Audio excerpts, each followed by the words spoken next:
wabarakatuh. Alhamdulillahirabbil alamin. Salatu wassalamu ala asyrafil anbiya'i wal mursalin wa ala alihi wa ashabihi ajma'in. Amma ba'd. Kembali bersyukur kita kepada Allah Subhanahu wa taala telah melimpahkan rahmat, nikmat dan kesempatan kepada kita semua. Dengan limpahan rahmat dan nikmat dan kesempatan yang Allah berikan sehingga kita dapat melaksanakan kegiatan kita sehari-hari. Selanjutnya salawat dan salam kita doakan kepada Allah Subhanahu wa taala agar senantiasa disampaikan kepada junjungan kita yakni Nabi Mustafa Muhammad sallallahu alaihi wasallam. Baiklah, langsung saja pada kesempatan kali ini marilah kita akan membahas tentang tafsiran surah Al-Baqarah Al-Fatihah ayat 1 sampai 7. Sebelumnya, perkenalkan saya Syafri Oza, NIM 2114 020128, jurusan Pendidikan Bahasa Arab, Fakultas Tarbiyah dan Keguruan UIN Imam Bonjol Padang. Nah, baiklah langsung saja marilah sebelumnya kita baca surah Al-Fatihah ayat 1 sampai 7. A'udzu billahi minasyaitonir rajim. Bismillahirrahmanirrahim. Alhamdulillahi rabbil alamin. Ar-Rahmanir Rahim. Maliki yaumiddin. Iyyaka na'budu wa iyyaka nasta'in. Ihdinas siratal mustaqim. Siratal ladzina an'amta 'alaihim ghairil maghdubi 'alaihim waladdallin.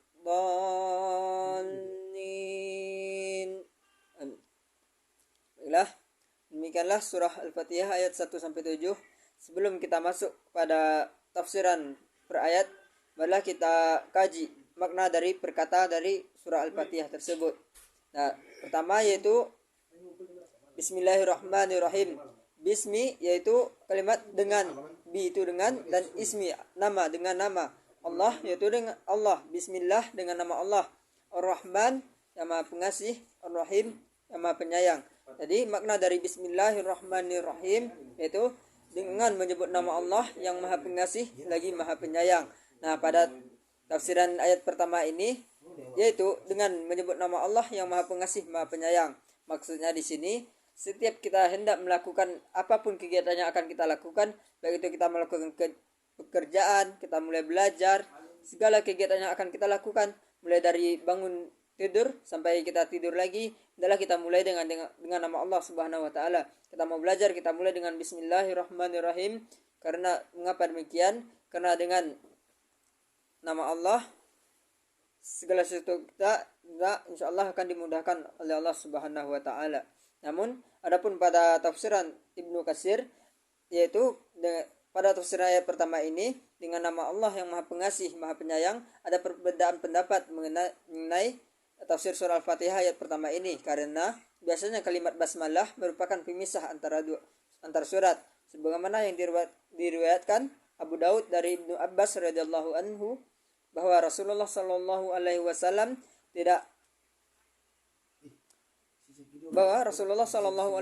tidak mengetahui pemisah surat sehingga diturunkanlah surah Bismillahirrahmanirrahim. Ibnu Abbas mengemukakan bahwasanya sebagaimana yang telah diriwayatkan oleh Abu Daud, barang siapa yang berpandangan bahwa ia termasuk Fatihah, berarti ia berpendapat bahwa membacanya harus zahir dalam sholat, dan orang yang berpendapat demikian berarti membacanya secara sir atau tidak keras. Terus membacanya hanya dia yang mendengarkannya. Nah, selanjutnya yaitu pada ayat kedua, Alhamdulillahi rabbil alamin. Kembali kita kaji makna perkataannya yaitu alhamdu memiliki arti segala puji. Nah, lillahi bagi Allah, alhamdulillahi segala puji bagi Allah, Rabb Rabbil alamin. Rabbi berarti Tuhan, alamin semesta alam. Alhamdulillahirabbil alamin memiliki makna segala puji bagi Allah Subhanahu Allah Tuhan seluruh alam. Nah, pada tafsiran ayat kedua ini, apabila kita telah selesai melaksanakan segala yang telah kita kerjakan, apabila kita mendapatkan apa yang kita inginkan, adalah kita memuji hanya kepada Allah Subhanahu wa taala, karena segala sesuatu itu adalah milik Allah Subhanahu wa taala, dan yang lainnya itu adalah karena Allah. Jadi kita memuji itu hanya untuk Allah Subhanahu wa taala, dan apabila kita diberi oleh orang lain itu, misalnya kita diberi oleh orang sedikit rezeki, maka kita mengucapkan alhamdulillah dan memuji orang itu karena Allah Subhanahu wa taala semata-mata, bukan karena atas pemberian orang tersebut, dan kita memujinya hanya karena diberinya saja. Jadi apabila kita mendapatkan sesuatu, hendaklah kita memuji Allah Subhanahu wa taala dan memuji yang lainnya itu karena Allah Subhanahu wa taala. Adapun tafsiran lain dari tafsir Ibnu Katsir, nah segala puji kepunyaan Allah, yaitu rasa syukur yang hanya diperuntukkan untuk Allah Subhanahu wa taala semata-mata, bukan kepada hal-hal yang merupakan ciptaannya, sebab Allah menganugerahkan nikmat kepada hambanya. Oleh karena itu, bagi Rabb kitalah segala puji, bagi pada masa awal maupun akhir. Huruf alif dan lam pada kalimat alhamdulillah ditunjukkan untuk mencakup segala jenis pujian yang merupakan hak Allah Subhanahu wa taala, sebagaimana kata Rabb yang hanya boleh ditunjukkan pada Allah, bukan pada yang lainnya. Nah, ini kembali kepada yang sebelumnya.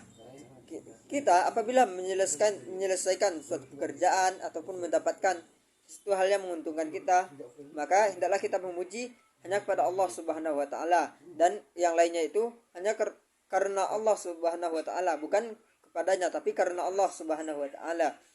Nah, selanjutnya yaitu pada ayat ketiga yang berbunyi Ar-Rahmanir Rahim. Nah, Ar-Rahman berarti Maha Pengasih, Ar-Rahim Maha Penyayang. Nah, dapat kita ambil pengertian bahwasanya Ar-Rahmanir Rahim yaitu yang Maha Pengasih, Maha Penyayang.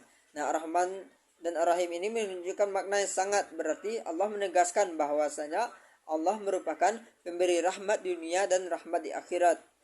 Nah, apabila kita mendapatkan kasih sayang dari orang lain, itu berarti itu kasih sayang dari Allah melalui hambanya yang lain gitu. Jadi segala kasih sayang itu berasal dari Allah Subhanahu wa taala dan disampaikan melalui hambanya yang lain. Nah, khusus bagi kaum mukmin tidak boleh ada hambanya yang menggunakan nama tersebut. Maksudnya khusus bagi kaum mukmin dan tidak boleh ada hambanya yang menggunakan nama tersebut. Nah, jadi maksudnya di sini ada sifat Allah yang juga ada pada kita. Nah, tapi kita tidak akan bisa melebihi dari sifat Allah tersebut. Memang kita sebagai seorang manusia memiliki sifat yang Maha Pengasih, sifat yang pengasih dan sifat yang penyayang, tapi kita tidak memiliki sifat yang sangat pengasih dan sangat penyayang. Nah, yang sangat itu hanya dimiliki oleh Allah Subhanahu wa taala. Nah, selanjutnya yaitu ayat selanjutnya yang berbunyi iyyaka na'budu wa iyyaka nasta'in. Yang berbunyi iyyaka, yang artinya hanya kepada Engkau. Na'budu berarti kami menyembah, wa iyyaka dan hanya kepada Engkau, nasta'in kami minta pertolongan. Nah, jadi pada ayat ini dapat kita tarik kesimpulan bahwasanya iyyaka na'budu wa iyyaka nasta'in, hanya kepada Allah lah kita menyembah dan kepada Allah lah kita minta pertolongan. Nah, jadi kita sebagai makhluk ciptaan kita memiliki Tuhan, dan Tuhan itu hanyalah satu, dan kita tidak boleh menyembah Tuhan selain Allah Subhanahu wa taala, dan kita hanya meminta pertolongan kepada Allah Subhanahu wa taala. Dan mungkin ada pertanyaan, kita hanya minta pertolongan kepada Allah, tapi kenapa manusia banyak menolong kita? Nah, disitulah Allah menolong kita namun melalui perantara orang lain. Nah, dalam tafsir Ibnu Katsir dijelaskan hanya pada Engkaulah kami menyembah dan Engkaulah kami mohon pertolongan. Kata iyyaka merupakan objek yang didahulukan untuk tujuan pembatasan supaya tujuan pembicaraan fokus pada apa yang akan diutarakan. Kalimat hanya kepada engkaulah kami beribadah. Kalimat ini menunjukkan penyucian. Kalimat ini menunjukkan penyucian dan hanya kepada Allah Subhanahu wa taala. Nah, kalimat hanya kepada engkaulah kami beribadah. Kalimat ini menunjukkan penyucian diri dari kemusyrikan.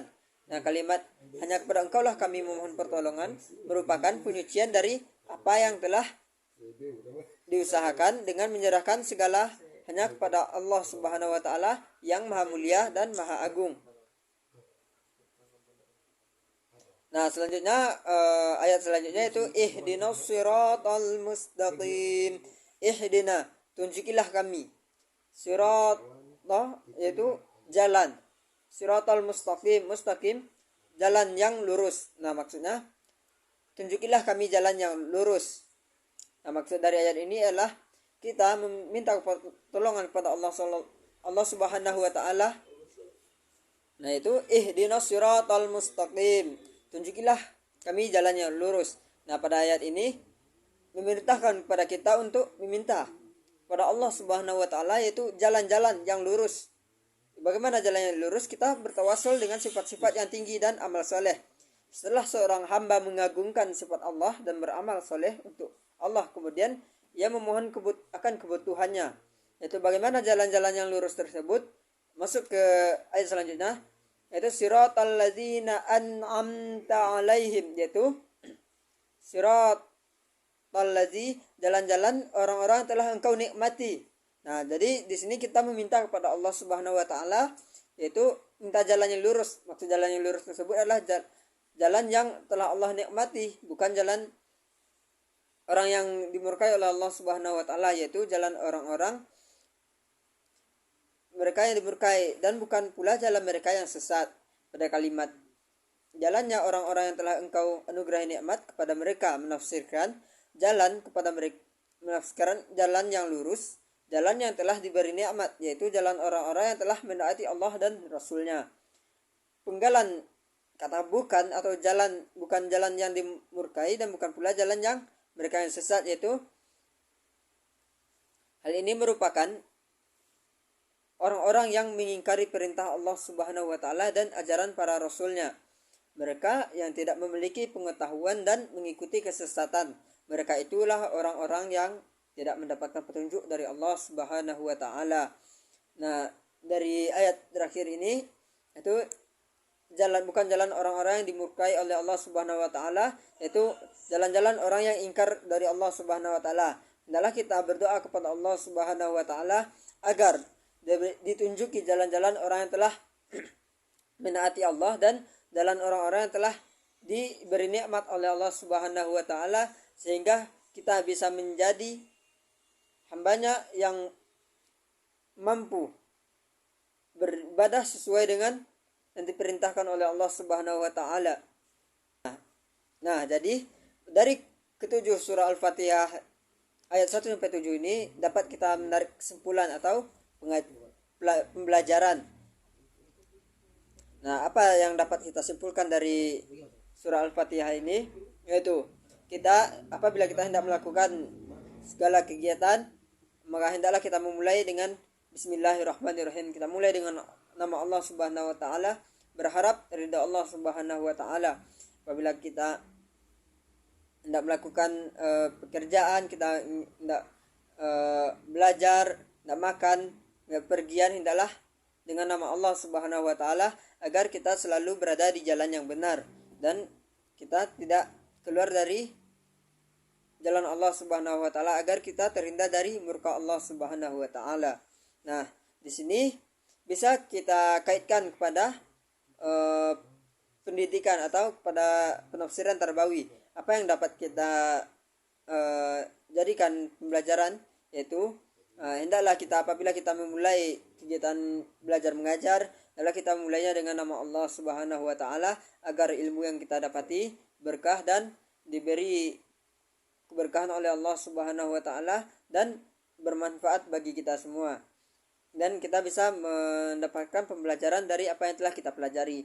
Dan selanjutnya yaitu hendaklah kita baik itu belajar mengajar adalah dengan rasa kasih dan sayang agar yang berkeadilan. Maksudnya yaitu bagaimana maksud dari kita belajar mengajar itu dengan rasa kasih sayang yang berkeadilan. Kita itu memberikan sesuai dengan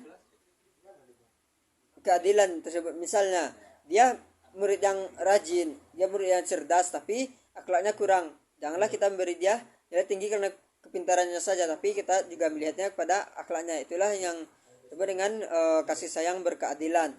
Nah, mungkin hanya itu yang dapat saya sampaikan.